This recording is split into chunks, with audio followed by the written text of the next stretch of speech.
இந்த முறுக்கு வந்து கடைசி முறுக்கு தான் இது. இது எப்படி வந்திருக்குன்னு பாருங்களேன். இதை பாருங்க எந்த அளவுக்கு நொறுங்கி வந்திருக்குன்னு பார்த்தீங்களா. ஓம்பொடி முறுக்கு தான் நான் வந்து செஞ்சுருக்கேன்.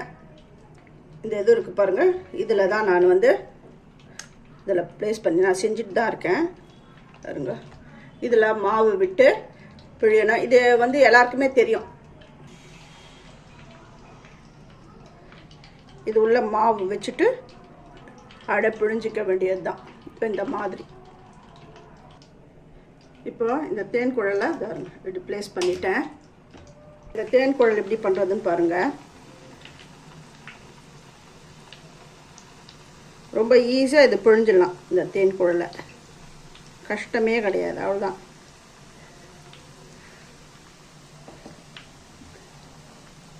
இந்த கை முறுக்காச்சி தான் நான் எடுத்திருக்கேன். இது எப்படி போடணும் எல்லாம் உங்கள் எல்லாருக்குமே தெரியும். மாவு வந்து கொஞ்சம் எடுத்துக்கிறேன். இதில் இந்த மாதிரி பலான்னு இருக்கணும் மாவு, அந்த அளவுக்கு பிசைஞ்சுக்கோங்க.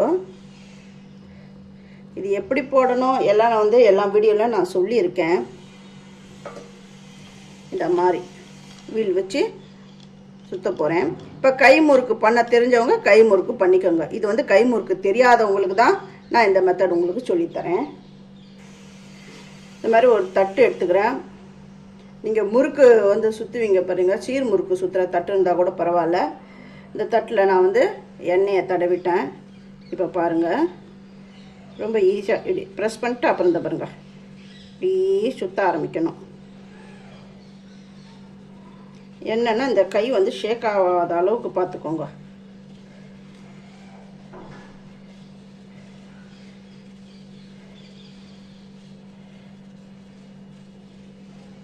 இந்த மாவு இருக்கிற வரையும் நம்ம சுற்றிக்கலாம். இதோ இந்த அளவுக்கு சுற்றி இருக்கு. வரப்போகிற தீபாவளிக்கு நீங்கள் வந்து முறுக்கு எந்த ஷேப்பில் வேணுமோ அந்த ஷேப்பில் வந்து நீங்கள் வந்து புழிஞ்சுக்கோங்க பாருங்க. தேன் குழல் அப்புறம் மிச்சத்துக்கு நான் வந்து ரிப்பன் பகோடாவாக பண்ணிட்டேன்.